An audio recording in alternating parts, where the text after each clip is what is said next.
My boyfriend is a psycho control freak. He installed 13 hidden cameras in my room.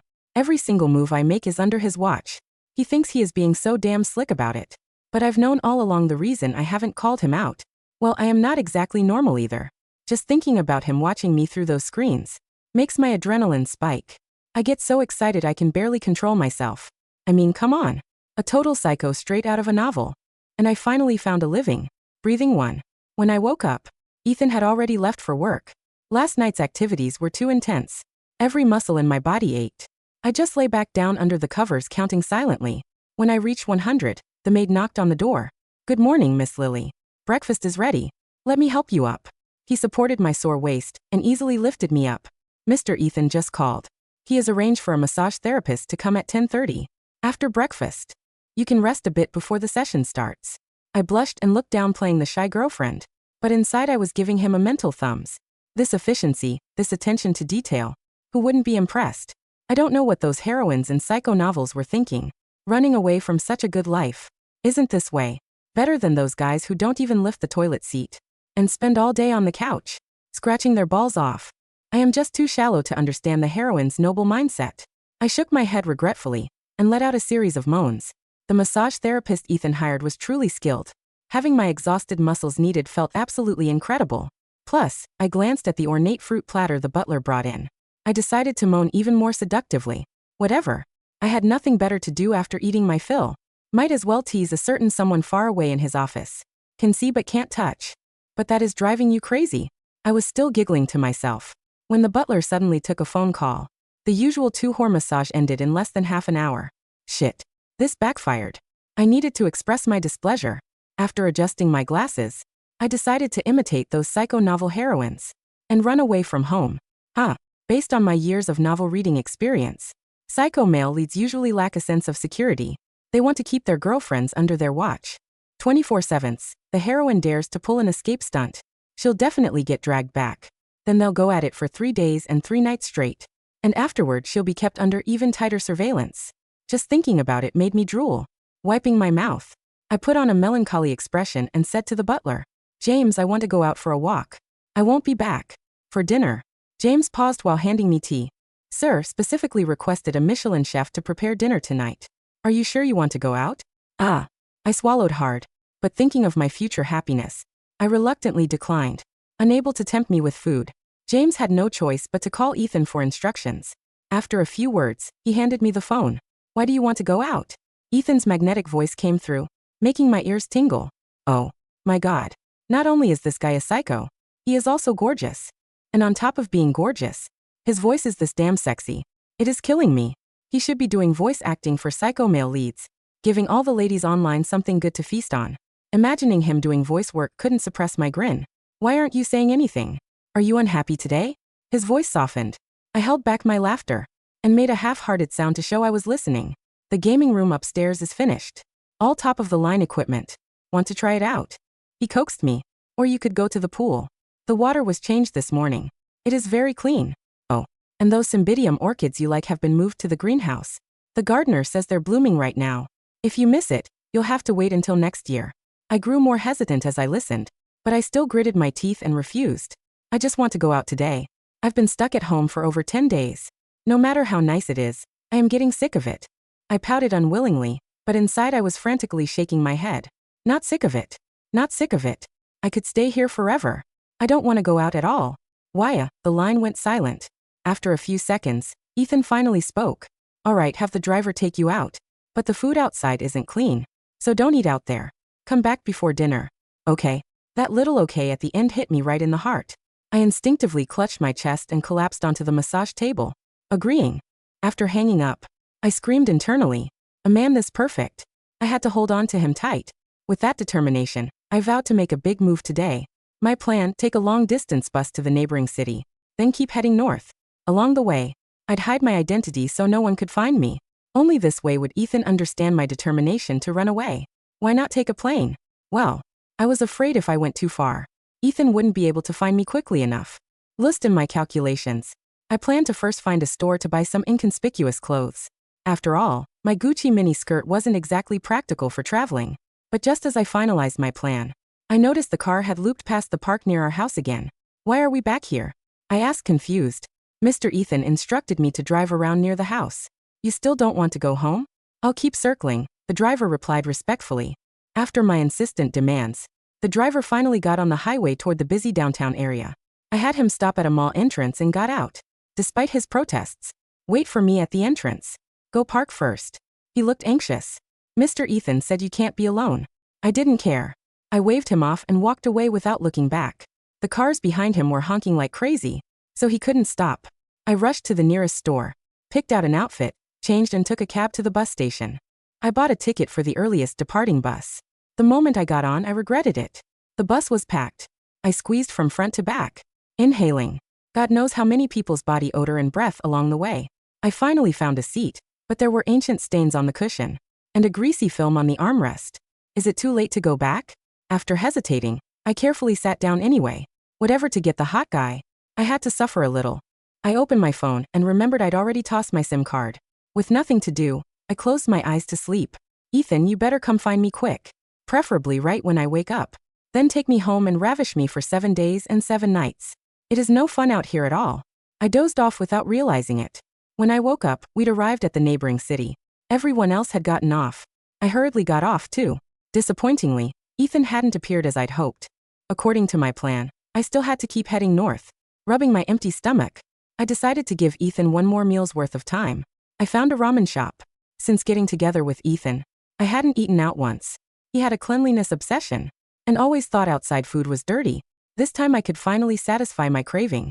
I ordered a large bowl of ramen, but when I went to pay, I realized my phone and wallet were gone. Damn it, I must have left them on the bus. I rushed back to the station, but that bus had already left. Again, I stood there stupidly in the sunlight, feeling like I've been transported to the dead of winter. For someone who is hungry, being broke is the cruelest thing. I squatted by a wall, pulling up grass, thinking my escape plan was the stupidest thing ever. If I were home right now, James would have already prepared an exquisite afternoon tea, and the Michelin chef would be starting on dinner. Why the hell did I leave such a good life to pull this escape stunt? And Ethan? What a waste. Usually looks all psycho. But I've been gone this long and he still can't find me. Could you be any more useless? My escape plan wasn't going to turn into a begging plan, was it? My stomach growled loud enough to scare a pigeon. Okay, Lily, think. You are a genius who reads psycho-romance novels for a living. You know how this works. The heroine hits rock bottom, and just when she's about to be assaulted by a gang of thugs or faint from hunger, the male lead descends like a dark god in a helicopter. I looked around. No helicopter. Just a stray dog sniffing a discarded wrapper. The sun was setting, painting the sky in hues of orange and purple that I was too hungry to appreciate. I was currently squatting outside a rundown convenience store in a city I didn't know, wearing a polyester hoodie that scratched my neck, with $0 to my name. Hey beautiful. You look lost. My head snapped up. 3 guys were approaching. They looked like they smelled of cheap cigarettes and bad decisions. Finally, my heart raced. This was it. This was the plot point. The damsel in distress trope. I stood up, adjusting my glasses to make sure I looked adequately vulnerable, but still cute. I lost my wallet. I stammered, making my voice tremble. That's a shame. The lead guy sneered, stepping closer. Maybe we can help you find a way to pay for dinner.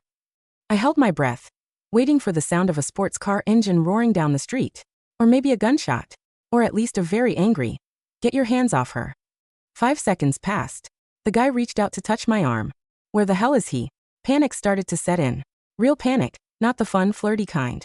I slapped the guy's hand away. Don't touch me. Feisty, the guy laughed. I like it. Okay, screw the plot. Self-preservation mode activated. I turned to run, but they surrounded me. My adrenaline spiked, but this time it wasn't the sexy kind. Suddenly, a black SUV screeched around the corner. It didn't slow down. It jumped the curb and slammed into the trash cans right next to us, sending garbage flying everywhere. The thugs jumped back, cursing. The door flew open. It wasn't Ethan. It was a mountain of a man in a black suit. He stepped out, ignoring the thugs, and looked straight at me. Miss Lily. I nodded frantically. The bodyguard turned to the thugs. You have 3 seconds to disappear before I break every bone in your bodies. He didn't need to count to 3. They ran like rabbits. I let out a breath I didn't know I was holding. Thank God. Take me to Ethan. Is he in the car? The bodyguard shook his head. Mr. Ethan is indisposed. He sent me to retrieve you. Retrieve me? Like a wayward parcel? I got into the back of the SUV.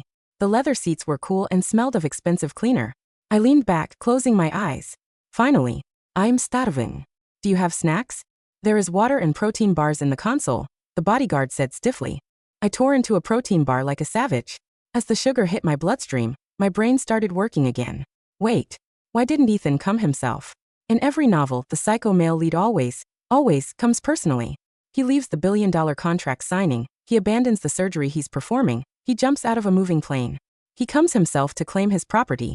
Indisposed? What could possibly be more important than me running away? A cold shiver went down my spine. Maybe I pushed too far? Maybe he finally got sick of my antics? Maybe he realized a high-maintenance drama queen wasn't worth the trouble? The thought made the protein bar taste like ash. The drive back took 2 hours. When we pulled up to the estate, the house was dark. Usually, when Ethan comes home, the lights are blazing. The staff is lined up. It's a whole production. Tonight it was silent. I walked into the foyer. James the butler was there, looking grave. Welcome home, Miss Lily. Where is he? I asked, looking towards the stairs. Mr. Ethan is in his study. He has given instructions not to be disturbed. I blinked. Not to be disturbed? By me. James looked down. He said, especially by you. Oh no. This was the Cold War trope. The silent treatment. He was going to ice me out, until I begged for forgiveness. Well, two can play at that game. Fine, yaft. I'm tired anyway. Prepare a bath. I went upstairs to our bedroom. It was empty. The bed was made perfectly.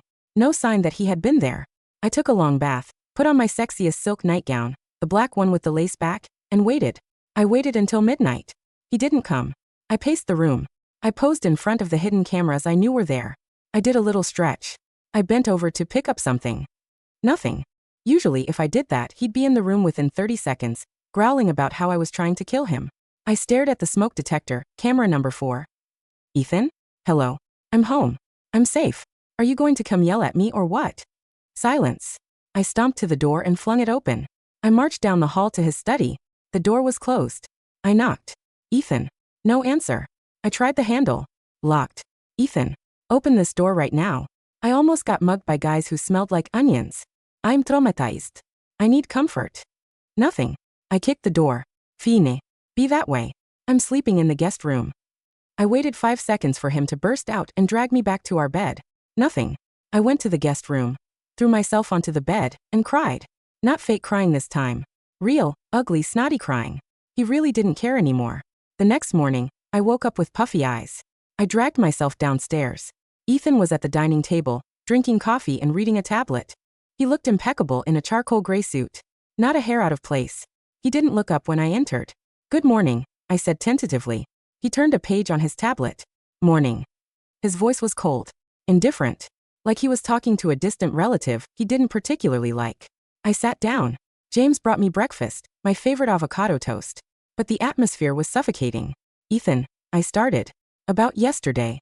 He finally looked up. His eyes were dark, unreadable. Eat your breakfast, Lily. I just wanted to go for a walk. I lied weakly. A walk to the next city? With no phone and no money. He raised an eyebrow. Interesting route. I got lost. You bought a bus ticket, he said flatly. We tracked the transaction before you lost your wallet. Busted. Okay, fine. I ran away. Are you happy? Are you going to punish me? I bit my lip, trying to look appropriately fearful and hopeful. Ethan stared at me for a long moment. Then he stood up. No, he said. I choked on my orange juice. What? I realized I've been too controlling, he said, buttoning his jacket. You obviously feel suffocated. So, I'm taking a step back. I've had the cameras removed from your room. You are free to go wherever you want. The driver will take you. Or you can drive yourself. My jaw dropped. Wait, what? You're free, Lily, he said, checking his watch. I have a meeting. I'll be late tonight. Don't wait up. He walked out. I sat there, frozen. Free. I didn't want to be free. I wanted to be possessed. I wanted to be the center of his obsessive universe. I ran upstairs to our bedroom. I grabbed a chair and stood on it to check the smoke detector.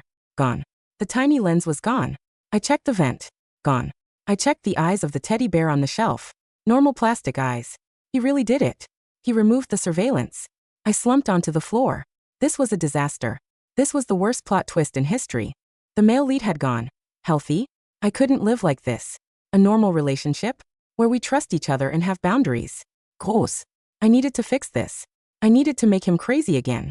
If running away didn't work, there was only one other foolproof method to trigger a psycho male lead. The rival. I needed a man. A fake boyfriend. But where to find one? Ethan was terrifying. Most men in this city crossed the street if they saw him coming. I called my best friend Sarah. I need a man. I told her over the phone. Someone handsome, stupid, and willing to die. Lily, what are you doing? Sarah sighed. Did you run away again? Ethan is acting normal. He took down the cameras. He's giving me space. That sounds good. It's terrible. I need to provoke him. I need someone to act like they're interested in me. Okay, look. My cousin Leo is in town. He's an aspiring actor. He's very pretty and not very bright. I can ask him. Perfect. Tell him I'll pay him $5,000 to have lunch with me and touch my hand. The next day, I met Leo at a trendy cafe downtown. I made sure to tell James exactly where I was going. Leo was indeed pretty. He had floppy hair and a smile that said, "There is nothing behind these eyes." So, Leo said, looking around nervously, "Your boyfriend? Is he like mafia?" "Worse," I smiled. "He's a CEO." "Cool. So do I just hold your hand?" "Yes. And maybe laugh at my jokes. Touching my hair would be a bonus." We sat by the window. I ordered a latte. Leo ordered a smoothie. I waited. 10 minutes. 20 minutes. I laughed loudly at nothing. Leo patted my hand awkwardly. "Is he coming?" Leo whispered. I checked my phone. Nothing. Usually, by now, Ethan would have bought the cafe, fired the staff, and deported Leo to a small island nation. Instead, I got a text from Ethan. "Enjoy your lunch. I transferred some money to your account in case you want to go shopping after." I stared at the screen. He sent me money? To shop? While I was on a date with another man. I slammed the phone onto the table. "He's not coming," I hissed. "Oh," Leo looked relieved. "Can I still get the $5,000? "Yes. Now feed me a strawberry. Look lovingly into my eyes." Leo picked up a strawberry. He leaned in. Suddenly, the chair opposite me scraped back. I looked up, heart soaring. It wasn't Ethan. It was James the butler. "Miss Lily," James said politely. "Mr. Ethan asked me to remind you that you have a dentist appointment at 3 p.m. He didn't want you to forget." "James." I sputtered. "Did Ethan send you to watch me?" "No, miss. I was just passing by to pick up some macaroons for the cook." "Pure coincidenze." James looked at Leo. "Nice weather we're having, isn't it?" Leo turned pale. "Yeah. Nice." James nodded and left. I groaned and put my head on the table. This was hopeless. I went home defeated. Ethan was home early for once. He was in the living room watching the news. "How was lunch?" he asked pleasantly without looking away from the screen. "It was great," I said, flopping onto the couch next to him. "Leo is so funny. And handsome." "That's nice," Ethan said. "Did you buy anything?" I stared at him. "Ethan, are you okay? Did you hit your head?" He turned to me, a small smile playing on his lips. "I'm perfectly fine, Lily. I'm just trusting you. Isn't that what normal couples do?" "I don't want to be normal," I shouted. "I want you to be crazy. I want you to lock me in the basement. I want you to threaten to burn the world down if I look at another man." Ethan chuckled. He actually chuckled. "Lily, you read too many novels." He patted my knee and went back to watching TV. I was fuming. I stormed upstairs to change. I threw my purse onto the bed, and it knocked over a stack of books on the nightstand. I bent down to pick them up. One of them was Ethan's old tablet. The screen cracked slightly from the fall. I picked it up. It was still on, and on the screen was a live feed. My breath hitched. It was a view of the cafe I had just been in. From a high angle. I swiped. Another view. The street outside the cafe. I swiped again. The interior of the taxi I took home. I swiped again. A view of me. Right now. Bending over by the nightstand. I froze. I looked around the room. I couldn't see any cameras. But on the tablet, I could see myself looking around. The angle was coming from the button of my own shirt. I looked down at my shirt. I was wearing a blouse Ethan had bought me last week. It had cute pearl buttons. I touched the top button. It felt slightly warm. I swiped on the tablet. Camera 1 shirt button. Camera 2 pour ses clasp. Camera 3 néclasse pendant. Camera 4 shoe heel right. Camera 5 las gala. Leo's glasses. I zoomed in on the feed labeled Leo. It was a recording from lunch. The view was looking directly at me. Ethan hadn't just bugged me. He had bugged Leo. I scrolled through the logs. Target acquired. Leo Miller. Background check complete. Threat level 0. Bank account frozen just in case. Paid $5,000 by Lily. Conclusion. Paid actor. I started laughing. A manic, delighted laugh. He hadn't stopped watching. He had just upgraded his technology. He removed the 13 cameras in the room because he didn't need them anymore. He had turned me into a walking surveillance unit. And he had bugged my fake boyfriend before I even met him. Psycho. I whispered lovingly. You absolute magnificent psycho. I marched downstairs, tablet in hand. Ethan was still watching TV. I walked right in front of the screen and held up the tablet. Explain this, I grinned. Ethan looked at the tablet. He didn't flinch. He didn't look guilty. He slowly set down his coffee cup. I can explain, he said calmly. The resolution on the old room cameras was getting grainy. I needed 4K. You bugged my buttons. I shrieked happily. And my shoes. And Leo. Ethan stood up. The calm, normal facade dropped instantly. His eyes darkened, that familiar intense heat returning. He stepped closer, backing me against the TV stand. You think I'd let you walk out of here without knowing where you are every second? He growled, his voice dropping to that dangerous register that made my knees weak. You think I'd let some random actor touch you without having a sniper on a nearby roof just in case? A sniper? I breathed. You had a sniper? 2, he murmured, bracing his hands on either side of me. 1 for him. 1 for the waiter who looked at your legs. Ethan, I swooned. That's so toxic. I tried, Lily, he confessed, burying his face in my neck. I tried to play it cool. I tried to give you space. But when you got on that bus, when I saw you sitting in the dirt, I nearly lost my mind. I wanted to burn that entire city to the ground for not having a decent restaurant for you. Is that why you didn't come pick me up? I couldn't, he muttered against my skin. I was shaking. I was so angry at myself for letting you leave. And so angry at you for going. If I had come, I would have locked you in a glass cage and never let you out. I had to send the bodyguard so I could calm down. And the silence yesterday? Punishment, he bit my earlobe lightly. For both of us. Ignoring you was the hardest thing I've ever done. I watched you on the monitors the whole time. When you cried in the guest room, I almost broke the door down. I wrapped my arms around his neck. Don't ever ignore me again. I hate it. I won't, he promised, lifting me up effortlessly. My legs wrapped around his waist. New rule. You want to run away? Fine. I'll chase you. But every time I catch you, the leash gets shorter. Promise. I whispered. Promise. He carried me up the stairs. By the way, he said casually as he kicked the bedroom door open. I bought the bus company. Why? So I could fire the driver who let you on that dirty bus. And I'm having the seats reupholstered. Just in case you ever decide to be an idiot again. I giggled, burying my face in his shoulder.